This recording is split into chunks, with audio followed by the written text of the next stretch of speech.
n'est pas mauvais. Pourquoi? Parce que la bénédiction est présentée dans la Bible comme l'un des droits des enfants de Dieu. N'est-ce pas? Tu as droit d'être béni. C'est Dieu qui te donne ces droits en tant que son enfant, en tant que celui qui a reçu Christ comme Seigneur et Sauveur. Tu as d'office droit d'être béni. Voilà pourquoi il s'avère important aussi de temps à autre toucher ces sujets de la bénédiction. Amen.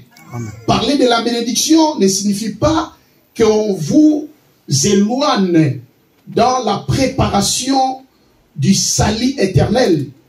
Non. Mais parler de la bénédiction, c'est aussi l'une des préoccupations de beaucoup d'enfants de Dieu vivant encore sur la terre.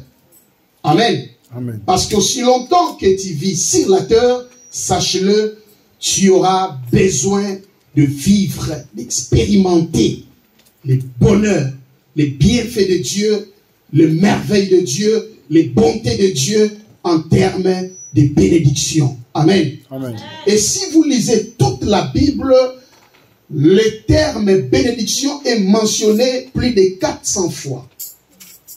Alors, ce n'est pas le moindre sujet. Pourquoi? Parce que c'est un terme mentionné plus de 400 fois. Alors, si le terme bénédiction figure 400 fois dans la Bible, c'est que c'est un sujet qui intéresse aussi Dieu. Alléluia. Parce que la Bible est une inspiration de Dieu et non la pensée des hommes. Amen. Alléluia. Et si Dieu s'intéresse à la bénédiction, et pourquoi pas ses enfants s'intéresser aussi à la bénédiction. Amen.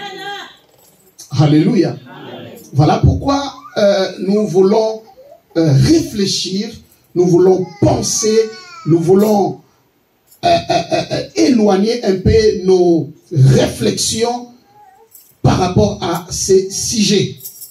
Nous retournons dans les textes parce que en lisant Éphésiens chapitre 1 verset 3 à 8, nous trouvons que chaque mot dans sa place et dans son sens.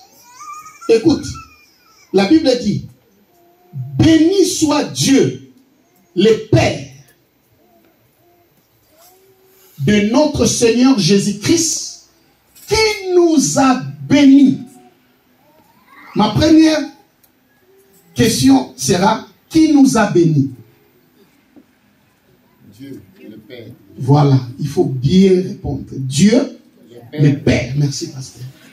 C'est lui qui nous a bénis, c'est Dieu, le Père.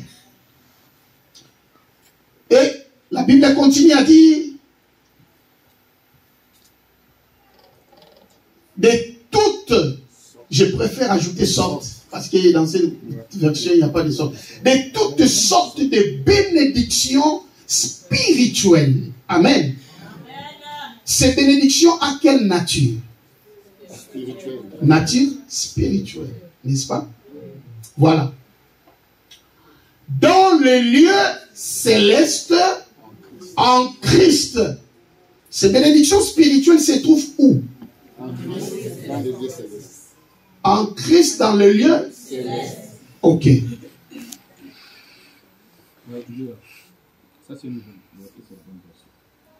Ah, béni soit le Père de notre Jésus qui nous a bénis de toutes sortes de bénédictions spirituelles dans le lieu céleste en Christ.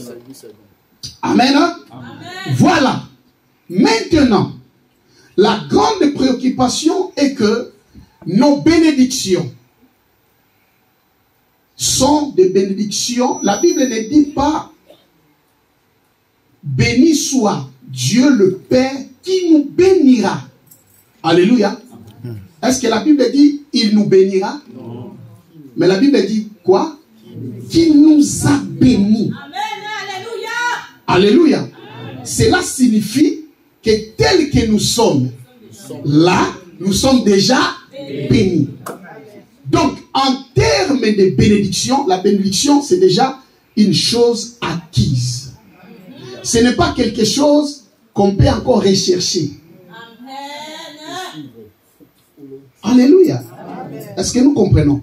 Donc, un véritable enfant de Dieu n'a pas à se tracasser en ce qui concerne les bénédictions. Pourquoi? Parce que c'est déjà acquise en Christ Jésus. Et celui qui nous a bénis, c'est notre Père. Alléluia. Écoute-moi, c'est pas ici que je dis que c'est un Père responsable.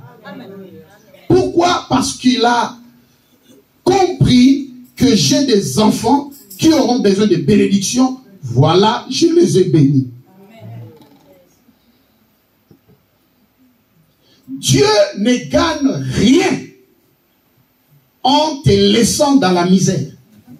Dieu ne gagne rien pour te laisser dans la souffrance. Ce n'est pas un avantage pour Dieu que toi tu souffres. Alléluia. Amen. Ce n'est pas quelque chose qui plaît à Dieu que toi tu commences à quémander, à pleurer, à souffrir, à se lamenter, parce que c'est lui qui t'a créé, a déjà garanti ta bénédiction sur la terre. Amen. Est-ce que tu crois en ça? Amen. Si tu crois, dis: je suis béni en Christ Jésus. Je suis béni en Christ Jésus. Maintenant, les grands problèmes qui s'opposent, c'est que la bénédiction qu'on nous présente, les bénédictions qui sont à nous, qui nous appartiennent, ont une nature spirituelle. Alléluia. Amen. Mais moi et toi, nous avons un corps physique. Nous avons une âme qui est matérielle. Et nous avons besoin non seulement que ces bénédictions restent spirituelles, mais que ces bénédictions soient matérialisées. Alléluia. Amen. Maintenant, qu'est-ce qui se passe? Le Père qui nous a bénis a fait sa part de responsabilité. Sa part de responsabilité, c'est de nous bénir. Il l'a fait. Alléluia. Amen. Il l'a fait. Maintenant, la part de convertir les bénédictions spirituelles en bénédictions matérielles, nous avons aussi à participer. Tu ne peux pas laisser Dieu te bénir spirituellement et lui seul aussi fournit d'efforts pour que tes bénédictions spirituelles soient matérialisées. Nous avons une part de responsabilité. Alléluia. Amen. Alors suivez-moi très bien. Si tu me suis très bien, tu ne vas plus te tracasser, te préoccuper en ce qui concerne la bénédiction. Écoutez ce que la Bible dit maintenant.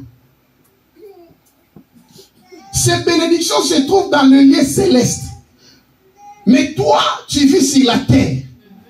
Alléluia. Amen. Tu vis sur la terre. Est-ce que tu dois attendre jusqu'à ce que tu montes au ciel pour commencer à vivre ces bénédictions? Non. Tu dois aussi vivre la part des bénédictions spirituelles qui est réservée pour toi au ciel. Tu dois aussi les vivre ici sur la terre. Ou soit c'est toi-même qui ne veux pas. Ou soit tu es ignorant. Si tu ne le veux pas, moi je le veux. Si tu es ignorant, moi je suis conscient de mes bénédictions. Dis: je suis conscient de mes bénédictions. Et je sais que je suis béni en Christ Jésus. Je sais que je suis béni en Christ Jésus. C'est lui qui le dit, qu'il soit béni en Jésus.